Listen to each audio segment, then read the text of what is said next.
Ну а в Амге начались мероприятия, посвященные Сэху Лунхо. Так, член Союза художников России, известный художник Николай Рязанский, представил свою работу по мотивам Лунхо. Уникальность его работ является в том, что художник создал сперва композицию из картин, а по его картинам уже был создан сам Лунхо. Народный мастер Ульяна Нахсорова привезла 15 своих картин из бисера, и художник, отличник культуры Нургуяна Никифорова Аюна, успешно работающая в жанре портретного рисунка, привезла на выставку 14 работ.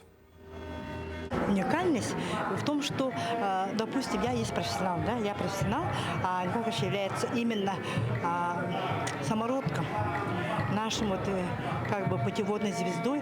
Он, не имея образования, и творит такие шедевральные картины. А Ульяна Михайловна, она вышивает портреты из бисера. Я, допустим, такое не смогу. Легче рисовать красками для меня, масляными красками, да. И они вообще вот по-своему, по тематике, они уникальные.